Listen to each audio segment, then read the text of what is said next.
A, a paz do Senhor, meus irmãos, Deus abençoe a vida de cada um nos dias de hoje. Vamos ler a palavra de Deus. Nós estamos meditando no livro de Lucas 19 e o versículo 21, que diz assim: Porque tive medo de ti, que és homem rigoroso, e que tomas o que não puseste e cega o que não semeaste. Que palavra maravilhosa, né? Essa palavra, ela nos mostra a trajetória, Jesus mostrando, né, a trajetória de Arquelau, e dando um exemplo do reino de Deus. E da mesma forma que o homem, ele tem a sua característica, o seu zelo, o seu cuidado, o seu vigor, tanto material como espiritual, o reino de Deus tem o seu vigor também. E nós vamos notar aqui que essa parábola mostra para nós que nem todas as pessoas vão estar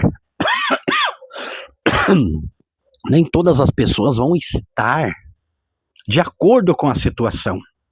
Nem todas as pessoas vão cumprir aquilo que elas falaram, aquilo que elas deixaram decretadas. É o sim e é o não. Ou você fala e cumpre, ou você não fala. Mas não falando também não cumpre. Quando você fala sim, você tem que cumprir o seu sim. Quando você fala não, você tem que cumprir o seu não.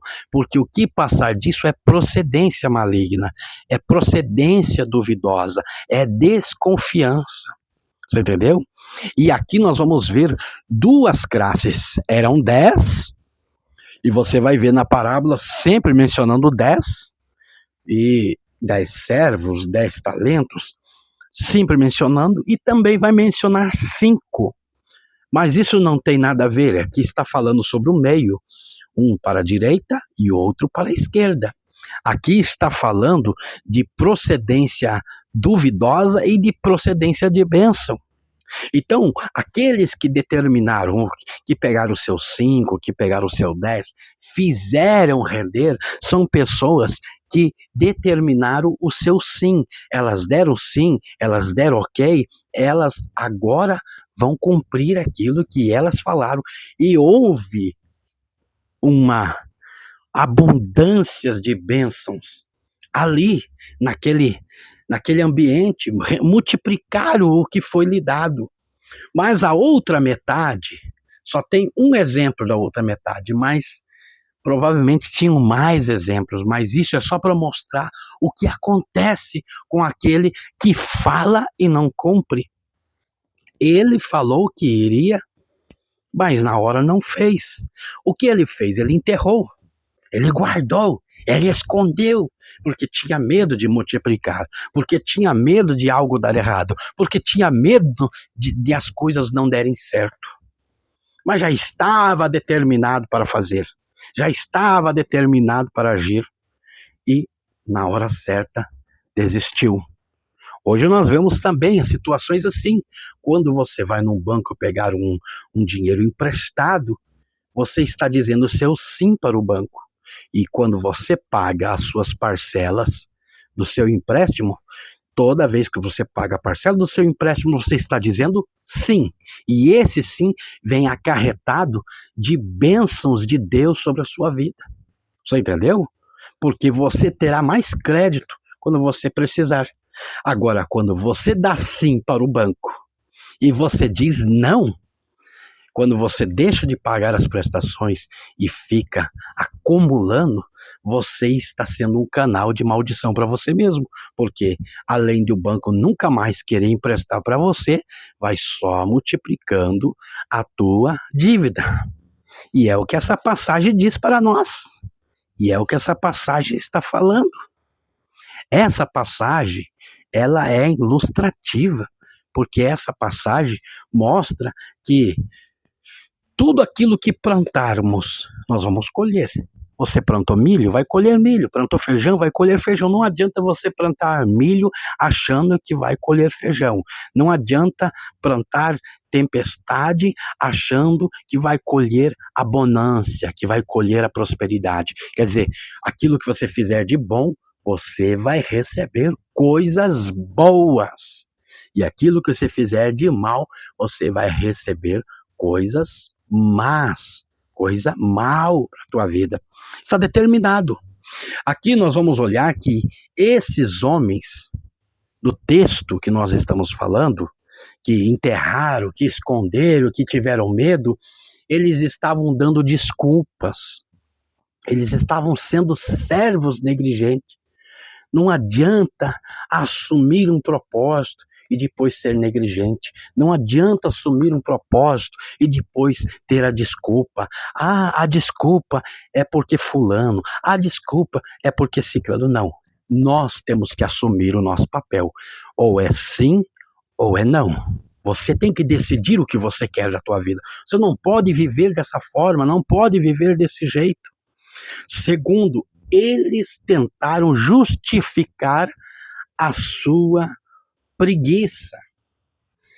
Eles tentaram justificar a sua preguiça. Porque às vezes, de ir atrás, correr atrás, tentar movimentar, eles justificavam. Estavam justificando. Não, porque aquele homem é do mal, porque aquele homem já fez muita atrocidade, mas você deu o seu sim.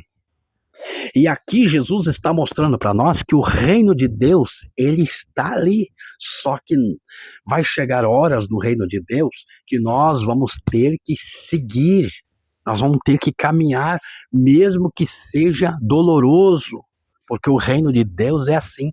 Às vezes, coisas que não pertencem, nós vamos ter que deixar para trás para poder seguir o reino de Deus. Isso é uma afronta ao nosso ser, à nossa pessoa, mas nós vamos ter que deixar, nós vamos ter que parar, nós vamos ter que agir da maneira certa. Isso tanto serve para o espiritual como para o material. Então, no material, você tem que estar confortavelmente bem para ser uma pessoa agradável.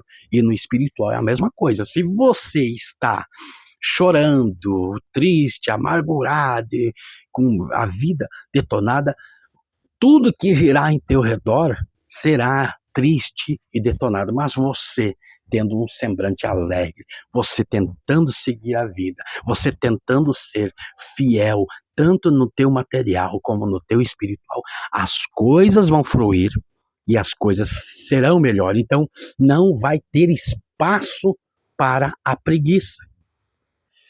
Outra coisa aqui que nós vemos nesse texto, nós olhando nesse texto, nós vamos enxergar que ele nos ensina que o medo paralisa. E você vai ver que esse homem enterrou. E na cultura, enterrar quer dizer que você não dá importância. Enterrar quer dizer que você não existe valor. Enterrar quer dizer que aquilo não é sentimental, aquilo não é necessário, aquilo não é preciso. Isso se caracteriza uma afronta, entendeu? É a mesma coisa de te dar algo que é de grande valor e você enterra, ou você joga fora, ou você dá para outra pessoa. É porque aquilo não lhe faz parte, é porque aquilo não é interessante, é porque aquilo não é necessário. E você vai ficar chateado, magoado.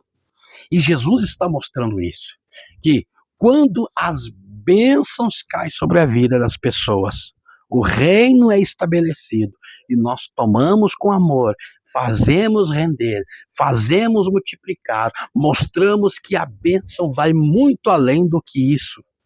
Nós estamos mostrando que nós temos vontade e alegria. Agora, quando nós enterramos, enterrar quer dizer deixar de fazer. Enterrar quer dizer eu não necessito. Enterrar quer dizer eu não preciso. Enterrar quer dizer eu não me preocupo com isso. Enterrar quer dizer que eu não quero saber disso. Você entendeu? Isso é enterrar. E aqui mostra que o medo paralisa.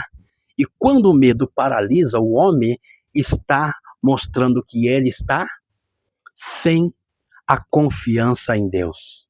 E quando você perde a confiança em Deus, você perdeu tudo. Porque não adianta você confiar em carro, não adianta confiar em cavalo, não adianta confiar no homem, não adianta você confiar. A tua confiança tem que estar em Deus. Então, quando você deixa o medo te dominar, você está perdendo a confiança em Deus.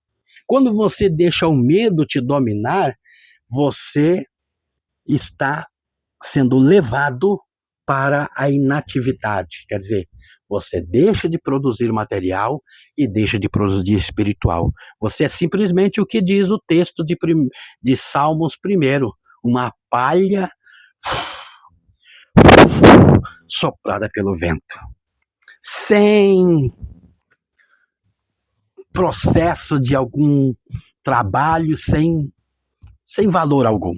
Quando você deixa de acreditar em Deus, você fica inatividade, fica sem atividade alguma, sem valor algum.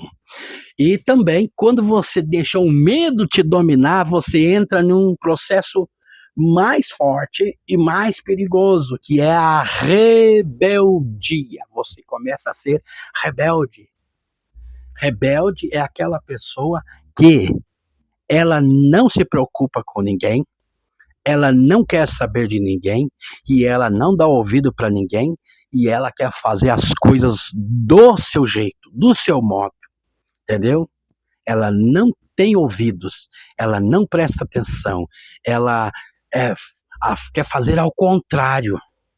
As coisas é daquele jeito, mas ela quer fazer ao contrário, e lá na frente dá tudo errado. Mas por quê? Porque tem medo. O medo está paralisando todo o processo material e todo o processo espiritual. O medo também, ele faz nós perdermos as bênçãos de Deus. Quando eu tenho medo de louvar ao Senhor Jesus com um hino, eu estou perdendo as bênçãos de Deus. Quando eu tenho medo de pregar a palavra de Deus, porque o que os outros vão pensar, o que a minha esposa vai pensar, o que os meus filhos vão pensar, o que o pastor da igreja vai pensar, o que os vizinhos vão pensar, o que o pessoal lá da minha empresa vai pensar, não vai pensar nada. Eu quero cumprir o propósito espiritual que Deus determinou na minha vida. Tem o propósito material também, propósito material que você pode cumprir, que é ensinar alguém, que é ajudar alguém, que é orientar alguém, que é ser companheiro de alguém, porque tem muitas pessoas precisando tanto do alimento, como de uma palavra de encorajamento, às vezes está indo para um caminho errado e ela pede um conselho e você pode orientá-la, porque você já viveu, você já passou por isso. Entendeu? Então, existem os processos materiais e também existem os processos espirituais.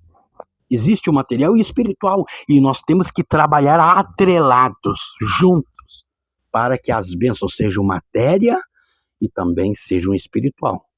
Porque o que é ligado na terra, matéria, também é ligado no céu. Então, não existe estar ligado no céu e desligado da terra. Você, se está desligado da terra, você é um santo, você já nem precisa mais ficar correndo atrás das coisas, entendeu? Correndo atrás do dia a dia. E aqui ele faz nós perdermos, o medo faz nós perdermos as bênçãos de Deus, e o medo faz nós perdermos os dons, tanto materiais como espirituais. E nos faz ficar paralisados. Esse texto mostra que o homem, ele tinha medo. E foi o medo que fez ele sofrer as terríveis consequências. Então pare e preste atenção. Você está com medo? Você vai perder todos os benefícios que Deus tem para a sua vida. Então pare com esse medo. Cante agora, louve agora, pregue agora, exalte Deus agora E no mundo material, faça aquilo que é melhor, aquilo que é bom.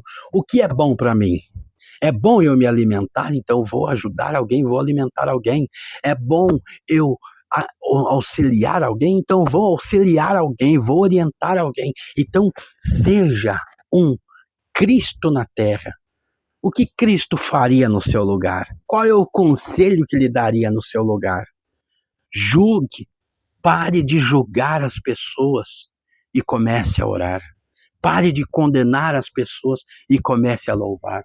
Pare de condenar, pare de caluniar e comece a ser um cristão de verdade. Um cristão não precisa mostrar que ora. Um cristão não precisa mostrar que prega. Um cristão não precisa mostrar que ele vai todos os domingos ao culto. Ele precisa mostrar para o mundo que ele é diferente. Que não importa as situações, ele está de pé, tanto no material como no espiritual. Deus abençoe e até o próximo versículo. Fiquem todos na paz do Senhor Jesus.